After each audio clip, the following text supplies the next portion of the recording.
y avait un homme malade, Lazare de Béthanie, village de Marie et de Marthe, sa sœur. C'était cette Marie qui oignit de parfum le Seigneur et qui lui essuya les pieds avec ses cheveux, et c'était son frère Lazare qui était malade. Les sœurs envoyèrent dire à Jésus: Seigneur, voici, celui que tu aimes est malade.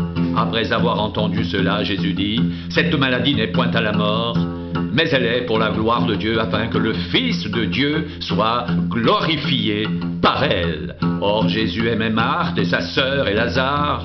Lorsqu'il eut appris que Lazare était malade, il resta 2 jours encore dans le lieu où il était, et il dit ensuite aux disciples: retournons en Judée. Les disciples lui dirent: Rabbi, les Juifs tout récemment cherchaient à te lapider, et tu retournes en Judée. Jésus répondit: n'y a-t-il pas 12 heures au jour? Si quelqu'un marche pendant le jour, il ne bronche point, parce qu'il voit la lumière de ce monde. Mais si quelqu'un marche pendant la nuit, il bronche, parce que la lumière n'est pas en lui. Après ces paroles, il leur dit: Lazare, notre ami, dort, mais je vais le réveiller. Les disciples lui dirent: Seigneur, s'il dort, il sera guéri. Jésus avait parlé de sa mort, mais ils crurent qu'il parlait de l'assoupissement du sommeil. Alors Jésus leur dit ouvertement: Lazare est mort, et à cause de vous, afin que vous croyiez, je me réjouis de ce que je n'étais pas là. Mais allons vers lui. Sur quoi Thomas, appelé Didyme, dit aux autres disciples: allons aussi, afin de mourir avec lui. Jésus étant arrivé, trouva que Lazare était déjà depuis 4 jours dans le sépulcre. Et comme Béthanie était près de Jérusalem, à 15 stades environ, beaucoup de Juifs étaient venus vers Marthe et Marie pour les consoler de la mort de leur frère. Lorsque Marthe apprit que Jésus arrivait, elle alla au-devant de lui, tandis que Marie se tenait assise à la maison. Marthe dit à Jésus: Seigneur, si tu avais été ici, mon frère ne serait pas mort. Mais maintenant même, je sais que tout ce que tu demanderas à Dieu, Dieu te l'accordera. Jésus lui dit: ton frère ressuscitera. Je sais, lui répondit Marthe, qu'il ressuscitera à la résurrection au dernier jour. Jésus lui dit: je suis la résurrection et la vie. Celui qui croit en moi vivra, même s'il meurt, et quiconque vit et croit en moi ne mourra jamais. Crois-tu cela? Elle lui dit: oui, Seigneur. Je crois que tu es le Christ, le Fils de Dieu qui devait venir dans le monde. Ayant ainsi parlé, elle s'en alla, puis elle appela secrètement Marie, sa sœur, et lui dit: le Maître est ici, il te demande. Dès que Marie eut entendu, elle se leva promptement et alla vers lui. Car Jésus n'était pas encore entré dans le village, mais il était dans le lieu où Marthe l'avait rencontré. Les Juifs qui étaient avec Marie dans la maison et qui la consolaient, l'ayant vue se lever promptement et sortir, la suivirent en disant: elle va au sépulcre pour y pleurer. Lorsque Marie fut arrivée là où était Jésus et qu'elle le vit, elle tomba à ses pieds et lui dit: Seigneur, si tu avais été ici, mon frère ne serait pas mort. Jésus, la voyant pleurer, elle et les Juifs qui étaient venus avec elle, frémit en son esprit et fut tout ému, et il dit: où l'avez-vous mis?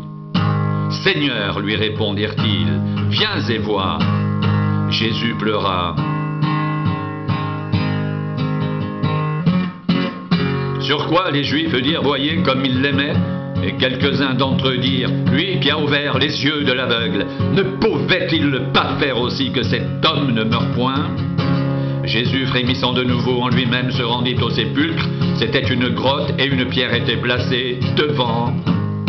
Jésus dit: ôtez la pierre. Marthe, la sœur du mort, lui dit: Seigneur,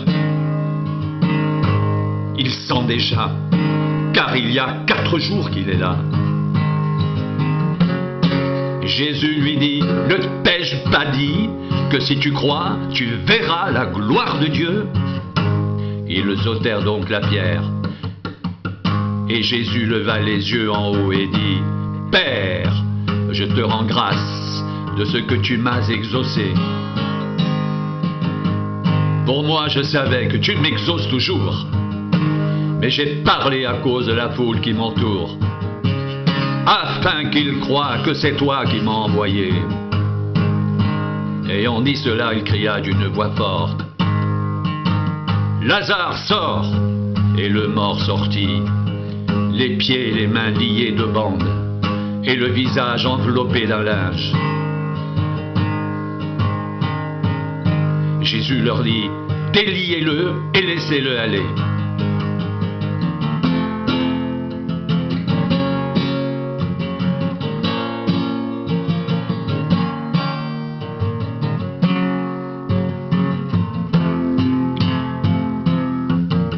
Plusieurs des Juifs qui étaient venus vers Marie et qui virent ce que fit Jésus crurent en lui, mais quelques-uns d'entre eux allèrent trouver les pharisiens et leur dirent ce que Jésus avait fait.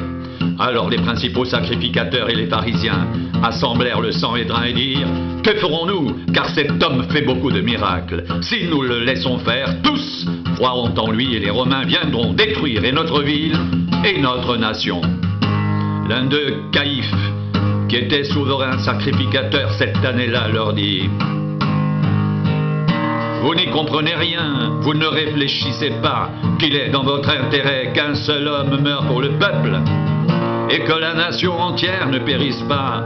Or, il ne dit pas cela de lui-même, mais étant souverain sacrificateur cette année-là, il prophétisa que Jésus devait mourir pour la nation.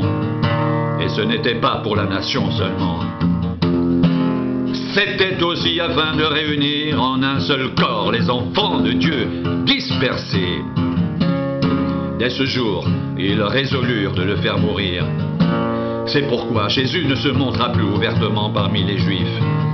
Mais il se retira dans la contrée voisine du désert dans une ville appelée Éphraïm, et là, il demeurait avec ses disciples. La Pâque des Juifs était proche et beaucoup de gens du pays montèrent à Jérusalem avant la Pâque pour se purifier. Ils cherchaient Jésus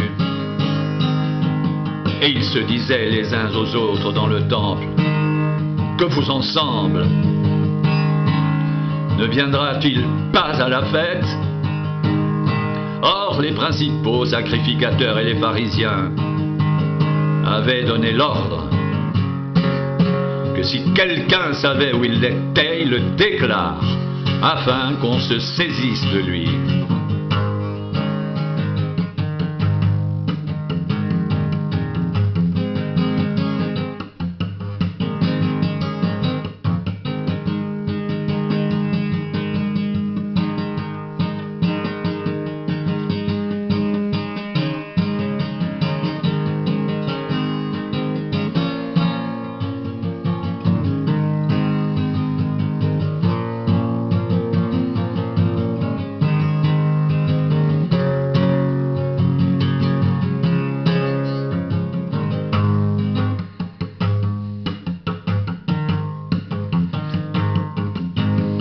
Seigneur, si tu avais été ici, mon frère ne serait pas mort.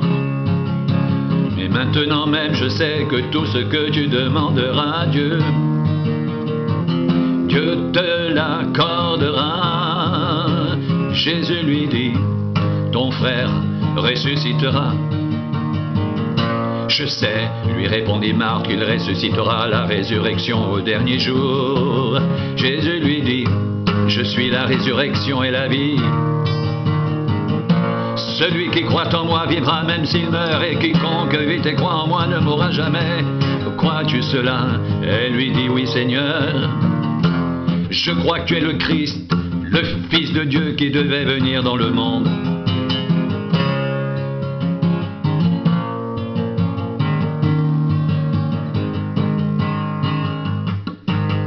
Je suis la résurrection et la vie.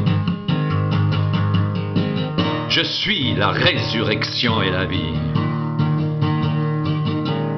Je suis la résurrection et la vie.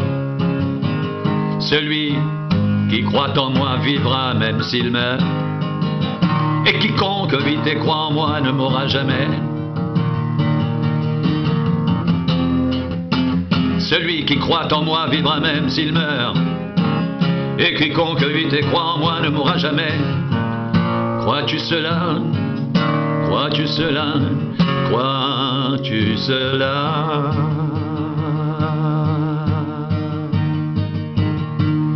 Oui, Seigneur, je crois que tu es le Christ, le Fils de Dieu, qui devait venir dans le monde.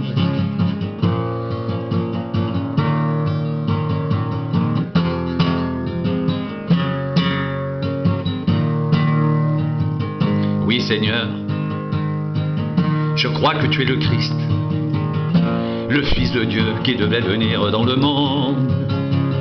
Oui, Seigneur, je crois que tu es le Christ, le Fils de Dieu qui devait venir dans le monde.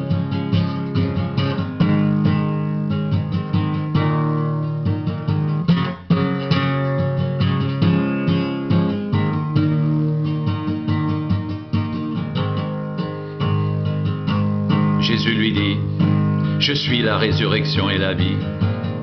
Celui qui croit en moi vivra même s'il meurt. Et quiconque vit et croit en moi ne mourra jamais. Crois-tu cela?